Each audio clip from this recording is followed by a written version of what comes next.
Espiritualmente, todos na Terra, independente de sua religião ou nacionalidade, reconhecem que existe alguma espécie de batalha ocorrendo no mundo entre as forças do bem e do mal. Uma luta colossal entre a luz e as trevas, a verdade e o erro, a opressão e a liberdade, o bom e o mal, e finalmente, a vida e a morte. Qual é a história por trás deste evidente paradoxo? Muitas religiões, assim como a Bíblia, ensinam que além deste véu tridimensional do mundo físico que vemos, existe outro mundo espiritual que não podemos ver. Nesta realidade invisível ao nosso redor, se desencadeia uma batalha titânica entre o herói supremo e justo contra o vilão mais cruel e maligno. A grande pergunta é: quem são esses personagens e como e onde começou esta crise cósmica? Este é o maior mistério de todas as épocas e a história mais fascinante e verdadeira que jamais tem sido contada. Esta crise envolve cada pessoa sobre a Terra. Sim, cada pessoa.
A história humana está repleta de cenas de guerras. E todas as pessoas já experimentaram conflitos. Mas para entender a origem do mal, devemos viajar ao passado para a Primeira Guerra do Universo. Porque esta guerra não aconteceu na Terra. Antes que o nosso mundo existisse, houve uma guerra no céu. Mesmo as palavras guerra no céu soam como uma contradição.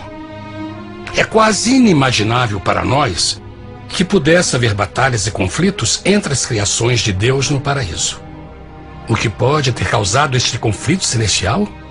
Graças a um livro antigo chamado Bíblia, temos detalhes suficientes para poder juntar as peças e desatar os nós. Mesmo que trágica, é uma extraordinária e bela história de amor que vai desde o princípio dos tempos até tocar pessoalmente a você, a mim e a cada indivíduo na Terra. Nossa história começa há muito tempo atrás na capital do universo. Em um lugar chamado Céu, que estava repleto de seres angelicais que amavam fazer a vontade de Deus.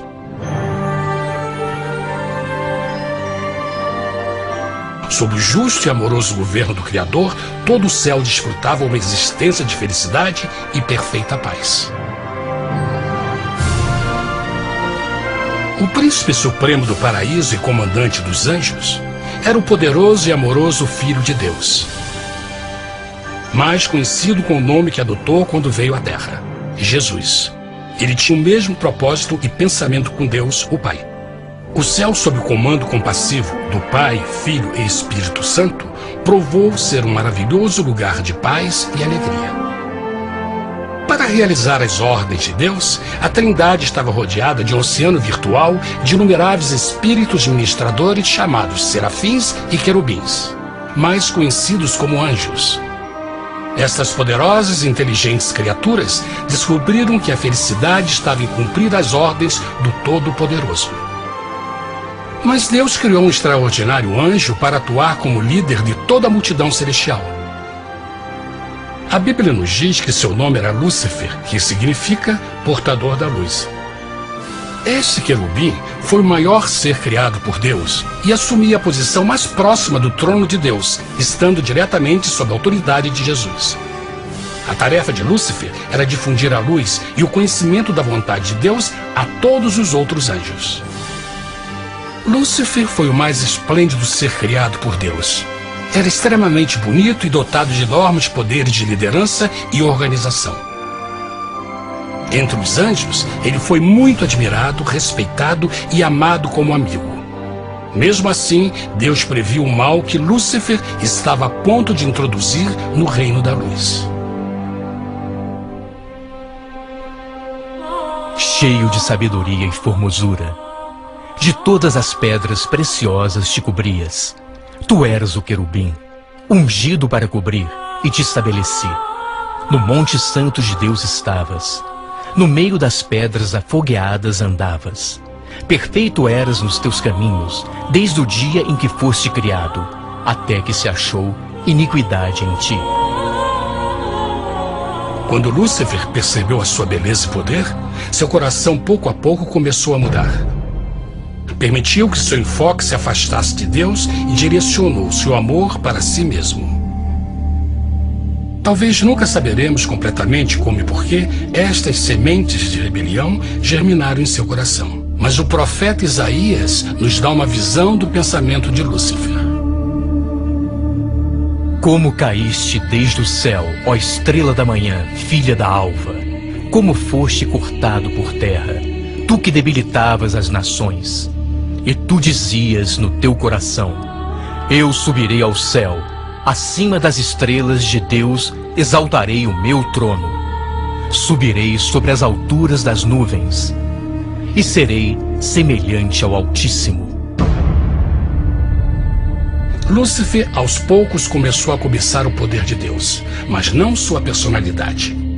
Ao pensar em suas próprias habilidades e belezas extraordinárias, os perversos tentáculos do orgulho e vaidade congelaram sua mente. Este ressentimento e inveja fizeram com que ele violasse a lei sagrada de Deus e se rebelasse contra seu governo. Precisamos fazer uma pausa e esclarecer algo. Desde o princípio, Deus ordenou que as leis da física governassem o mundo material em que vivemos. Sem essas leis naturais, o universo seria um caos. Do mesmo modo, as leis morais de Deus sempre têm dado segurança e estabilidade ao cosmos. Alguns pensam que os 10 mandamentos não existiram, até que o Senhor os entregou a Moisés no Monte Sinai.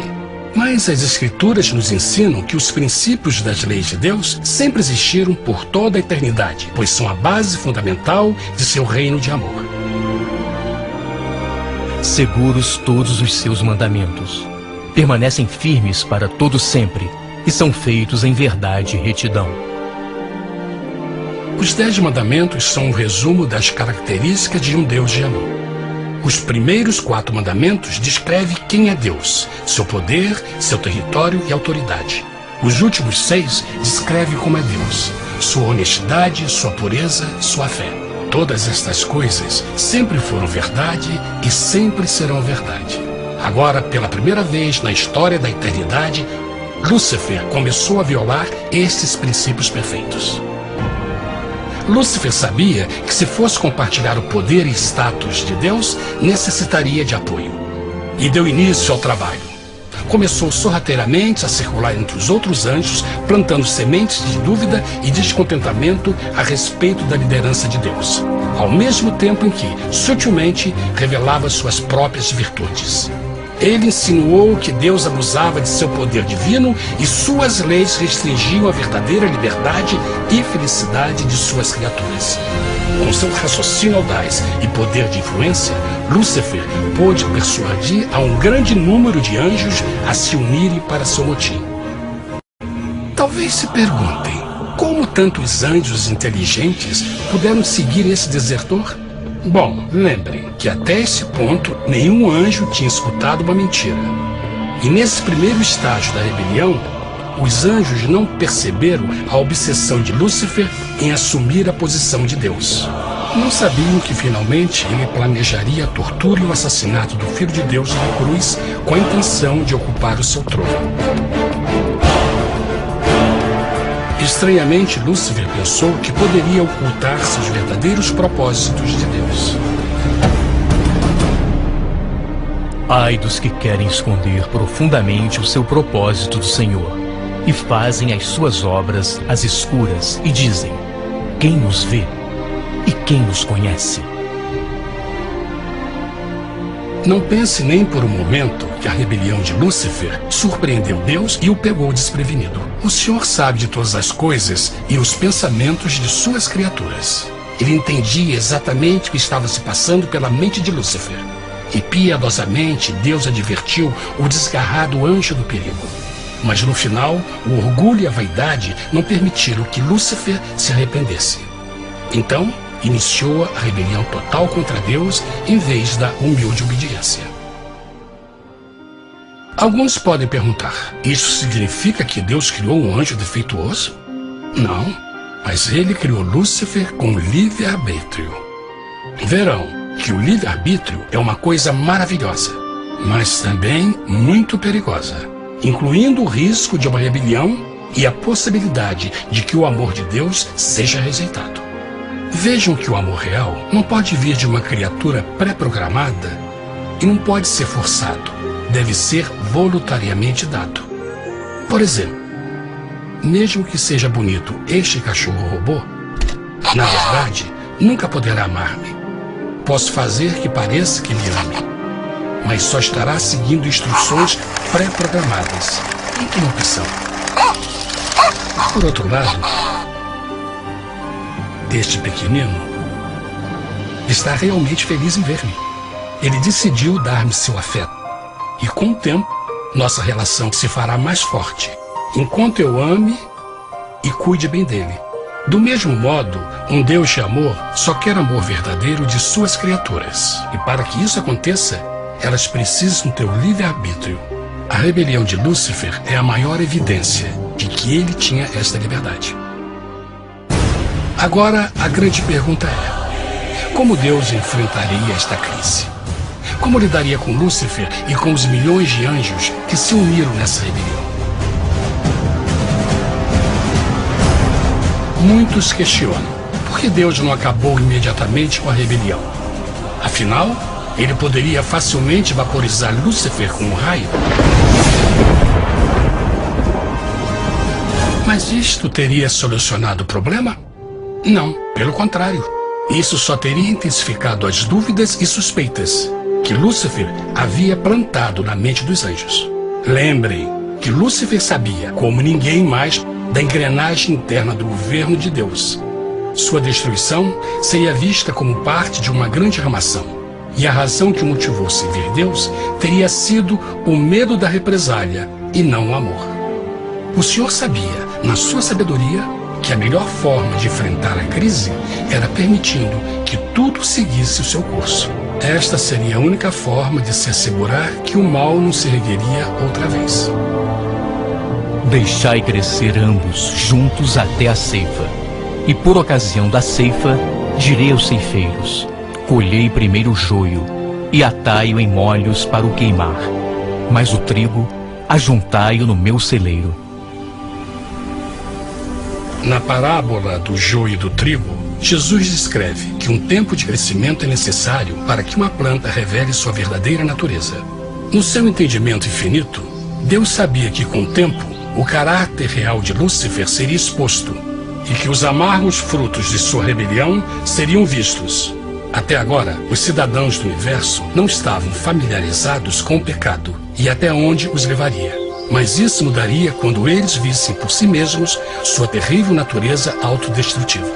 Afinal, a sabedoria e o amor do governo de Deus seria para sempre confirmado e o universo estaria seguro. Quando Lúcifer e seus seguidores revelaram abertamente sua rebelião, o Senhor soube que não haveria paz se permitisse que eles ficassem no céu. Deveria impor um limite, entrar em ação e enfrentar os rebeldes. Mas Lúcifer e seus seguidores nunca sairiam por vontade própria ou pacificamente. O passo seguinte foi a guerra. E houve batalha no céu. Miguel e os seus anjos batalhavam contra o dragão. E batalhavam o dragão e os seus anjos. Mas não prevaleceram, nem mais o seu lugar se achou nos céus. E foi precipitado o grande dragão, a antiga serpente, chamada o Diabo e Satanás, que engana todo mundo. Ele foi precipitado na terra, e os seus anjos foram lançados com ele. A Bíblia não revela exatamente que tipo de armas foram usadas durante este conflito cósmico. Mas esta guerra foi como nenhuma guerra que os olhos mortais já viram. Apocalipse 12:4 nos diz que finalmente Lúcifer e 1/3 dos anjos de Deus foram expulsos do paraíso.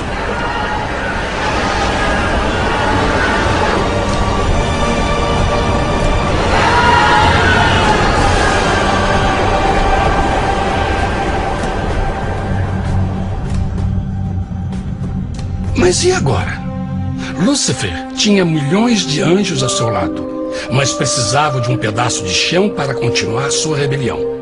Rápido, muito rápido, o universo começou a entender o quão doloroso e caro o pecado poderia chegar a ser. Mas a guerra não tinha terminado, apenas começava.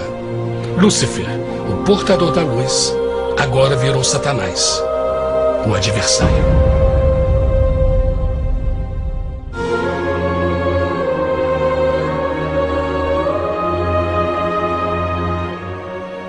Depois da guerra no céu, Satanás e seus anjos caídos foram expulsos da corte de glória. Por um tempo, o diabo e seus demônios vagaram pelo universo buscando inutilmente mundos que se compadeceram e se uniram à sua rebelião. Enquanto isto, o coração de Deus sentia intensamente o vazio que deixou a perda de Lúcifer e seus anjos. Então o Pai, o Filho e o Espírito Santo retomaram o seu trabalho favorito, o maravilhoso trabalho da criação. Decidiram fazer um mundo novo, pleno, com muita variedade e diversas criaturas de amor. Este novo mundo seria único, porque as criaturas principais seriam feitas à imagem de Deus. Para eles, o Senhor também daria o domínio deste planeta novo, que conhecemos como Terra. No princípio, Deus criou a terra. E viu Deus tudo quanto tinha feito, e eis que era muito bom. Que imagem maravilhosa! Deus forma um novo mundo, nosso planeta, Terra. E em cada maravilhoso dia da criação, algo novo e espetacular começa a fazer parte da cena. Por exemplo, no terceiro dia, Deus falou e uma linda e exuberante vegetação fez parte da existência. Plantas de todas as cores, formas e tamanhos. No quinto dia, o mundo estava repleto de espantosas e exóticas criaturas, que podiam tanto se elevar aos céus como deslizar pelas águas azuis. E outras podiam fazer as duas coisas. No sexto dia, houve a introdução de um grande número de animais terrestres. Desde o gigante elefante até o pequeno esquilo, cada um encontrou um lugar nesse novo planeta para viver em harmonia com o resto da criação. E também no sexto dia, Deus criou o homem. E disse Deus: façamos o homem à nossa imagem, conforme a nossa semelhança. E formou o Senhor Deus o homem do pó da terra, e soprou em suas narinas o fôlego da vida, e o homem foi feito alma vivente. E plantou o Senhor Deus um jardim no Éden, do lado oriental, e pôs ali o homem que tinha formado.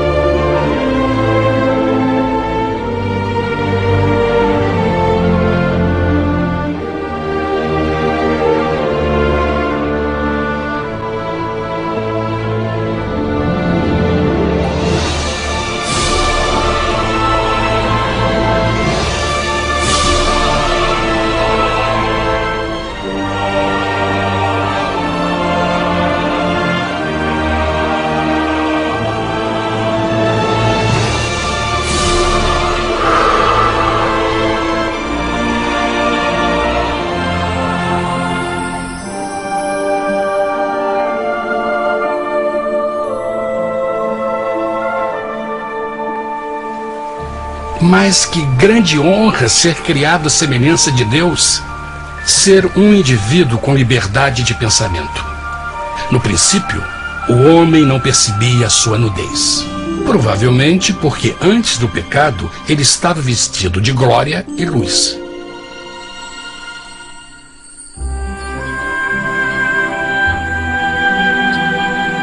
Deus também criou a companheira perfeita para Adão, sua bela esposa Eva.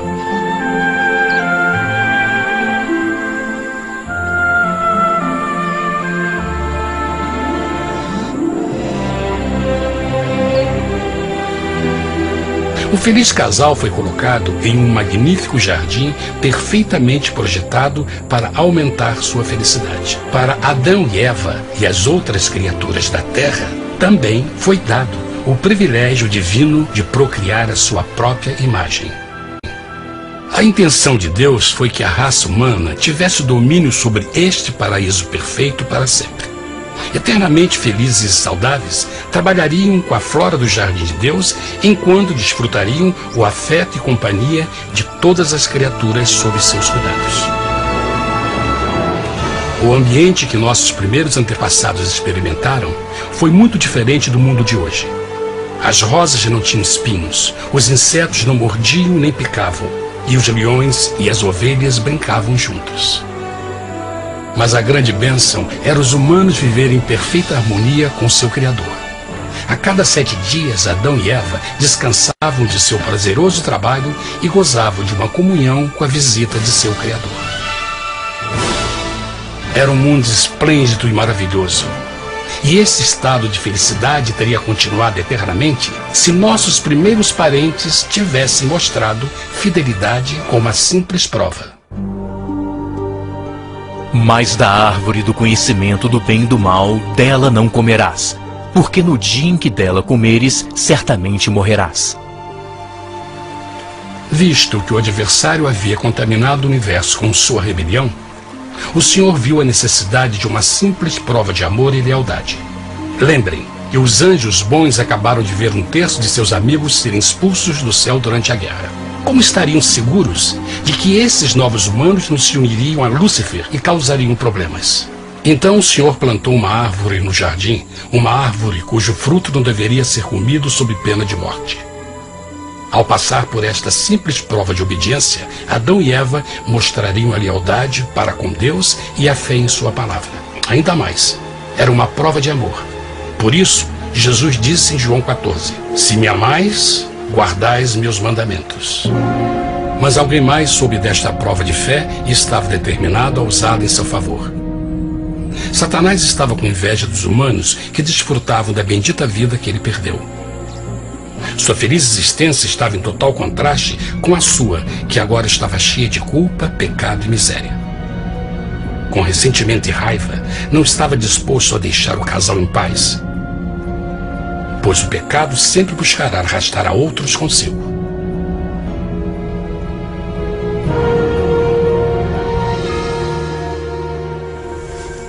Então um dia, quando Eva estava concentrada em seu agradável trabalho, se viu sozinha e muito perto da árvore proibida.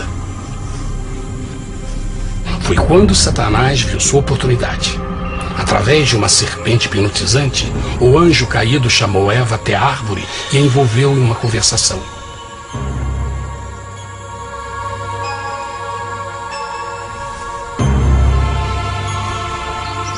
Suas palavras encantadoras foram cuidadosamente calculadas para gerar desconfiança a Deus.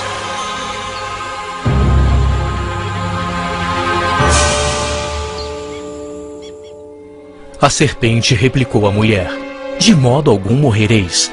Deus sabe que no dia em que dele comerdes, vossos olhos se abrirão e sereis como Deus, conhecedores do bem e do mal. A mulher notou que a árvore era boa para comer, pois era atraente aos olhos e desejável para alcançar sabedoria. Colheu o seu fruto e comeu. Deu também ao seu marido, que comeu assim como ela. Tragicamente, quando Eva escutou a suave e sedutora voz do tentador, começou a ter certas dúvidas da palavra de Deus. A serpente enganou-o com a promessa de grande poder e sabedoria. Isso chamou sua atenção. Além disso, aparentemente um fruto deu à serpente a habilidade de falar. Que outros poderes poderia dar a ela? E mesmo tendo acabado de conhecer a serpente, ela confiou em sua palavra acima da de Deus, quem a criou, e lhe deu um paraíso para viver. Então Eva comeu o fruto proibido e convenceu seu esposo a fazer o mesmo. Adão poderia ter escolhido ser fiel a Deus, mas colocou seu amor pela esposa acima do seu amor por Deus. Quando os nossos primeiros parentes mostraram lealdade ao inimigo, o domínio da terra foi tomado por Satanás. Não sabeis que, vos oferecendo a alguém para lhe obedecer, vos tornais escravos daquele a quem obedeceis? Ninguém pode servir a dois senhores. Este mundo agora seria o último campo de batalha entre o bem e o mal, e o coração de cada homem e mulher seria o prêmio. Adão e Eva não se deram conta desse tempo, mas seu momento de desconfiança e desafio abriria as comportas do sofrimento de milhões de pessoas durante milhares de anos.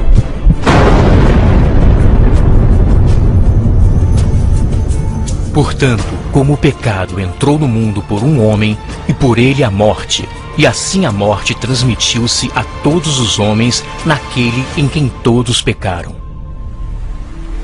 Nossos primeiros parentes logo enfrentaram o terrível resultado de seu pecado. Em estado santo, Adão e Eva resplandeciam com túnicas de glória. Depois de pecarem, suas túnicas naturais de luz se desfizeram e eles ficaram mortificados com a sensação de sua nudez. Vergonha e temor tomaram lugar de sua alegria e paz e trataram de cobrir sua nudez com folhas. Agora eles se encontravam sob constante influência do diabo. Ao ceder à tentação, debilitaram sua natureza, e Satanás ganhou poder sobre a humanidade. As pessoas não podiam resistir às tentações do diabo com sua própria força. Por último, e o mais aterrador, se encontravam vivendo sob a pena de morte iminente. Deus havia advertido que a desobediência traria a morte. Já tinha experimentado a morte espiritual. Quanto tempo passaria para sofrerem a morte física também? Nesse ponto, seu futuro não tinha nada mais que escuridão e desespero. Tendo expulsado o homem, colocou diante do jardim do Éden os querubins com o cintilar da espada flamejante, para guardar o caminho da árvore da vida. Como o pecado provocou a expulsão dos anjos caídos de seu lar celestial, agora pela desobediência, Adão e Eva foram tirados de seu jardim, seu lar no paraíso. Tudo à sua volta estava mudando rapidamente, e a humanidade se encontrou suscetível às dores, doenças e finalmente à morte. Até os animais e plantas estavam infectados pela terrível maldição. Os espinhos e cardos agora pareciam árvores e flores, e os animais que antes eram gentis começaram a se matar e a devorar uns aos outros. O pior resultado foi que o pecado separou a humanidade de Deus. Mas vossas iniquidades cavaram um abismo entre vós e vosso Deus. São vossos pecados que ocultaram de vós sua face, para não vos escutar. Na criação, foram dados a Adão e Eva a honra de falar com os anjos, e até com o Filho de Deus cara a cara. Mas Deus é tão puro e santo que nenhum mal pode existir na sua presença. Agora que os primeiros humanos tinham pecado, Deus afastou sua santa presença deles para a sua própria proteção. O pecado tinha queimado uma parte da alma do homem que já não podia ver a dimensão espiritual. Deste momento em diante, a comunicação com o céu seria limitada. Mesmo com todas estas maldições caindo sobre Adão e Eva, o coração do Senhor se encheu de compaixão. A lei que haviam violado não poderia ser alterada para salvá-los, pois é tão sagrada e imutável como Deus mesmo. O Senhor sabia que havia só uma maneira na qual o homem podia se redimir. Então um plano foi revelado, nascido do fundo do coração de Deus. Um plano para salvar o homem de seu encontro com a morte eterna e restaurar tudo que estava perdido com o pecado. Seria de grande intensidade, alcance e poder, mas seria um plano que também implicaria num enorme sacrifício. O amor de Deus para conosco se manifestou por ter enviado ao mundo seu Filho unigênito, a fim de vivermos por ele. Nisto consiste o amor, não em termos nos amado a Deus, mas em ele nos ter amado e enviado seu Filho para se sacrificar por nossos pecados. As Escrituras claramente ensinam em Romanos 6:23, o custo do pecado é a morte. A lei violada demandava a vida do pecador e só tinha um em todo o universo qualificado como substituto da humanidade. O Criador só podia pagar a dívida de suas criaturas tomando seu lugar. Então Jesus Cristo, o Filho de Deus, concordou em deixar a pureza, glória e segurança do céu. Ele viria para morrer em nome do homem em seu malvado e renegado planeta.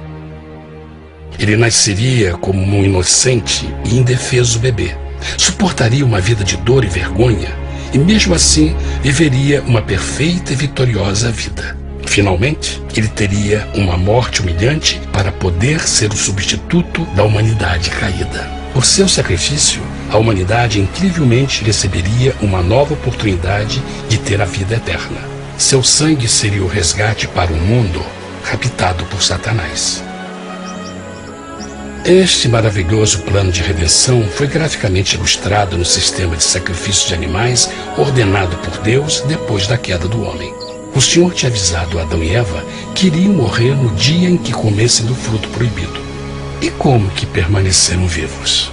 A Bíblia nos diz que imediatamente depois do pecado, Deus providenciou roupas na forma de peles de animais. É bom notar que o Apocalipse se refere a Jesus Cristo como a ovelha que foi morta desde o princípio do mundo. Isso indica que uma ovelha foi sacrificada no mesmo dia para prevenir suas mortes imediatas. Pela fé, neste sacrifício, suas mortes foram simbolicamente transferidas deles para a criatura inocente. A ovelha certamente era a representação de Jesus. Assim, um raio de esperança foi dado em uma situação de escuridão e desespero.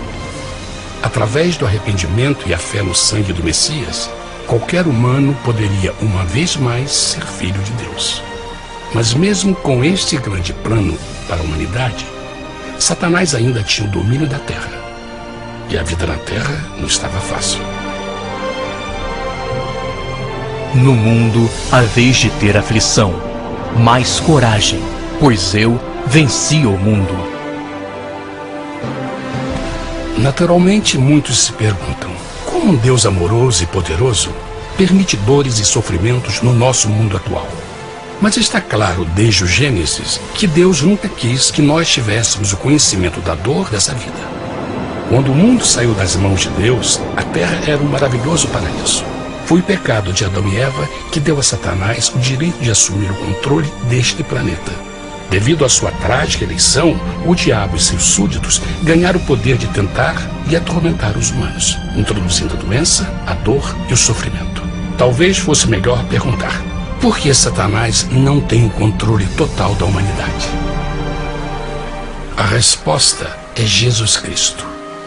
Talvez já perceberam que a morte de Jesus na cruz deu a cada um de nós a oportunidade de sermos salvos, mas na verdade fez muito mais do que isso. Quando o Salvador ofereceu sua vida para redimir a terra, esse ato poria restrições ao controle de Satanás sobre a humanidade. Satanás não poderia forçar nossa vontade e seu poder de nos ferir seria limitado. O sacrifício de Cristo também nos trouxe um tempo de prova, durante o qual poderíamos ver a diferença entre o governo de Deus e o de Satanás, e então decidir a quem servir. Finalmente, pelo sacrifício que fez Jesus, o reino de Satanás chegará ao seu final, e um dia a terra será devolvida ao homem mais maravilhosa do que era no princípio. Mesmo Adão e Eva tendo começado suas vidas como exilados do paraíso, ainda tinham esperança. Deus providenciou peles de animais sacrificados para se cobrirem. Mas o mais importante, Ele prometeu o sangue do Cordeiro de Deus para pagar por seu pecado, se aceitassem a Cristo e se arrependessem. Uma grande pergunta permanece: as pessoas aceitaria o grande presente de Deus?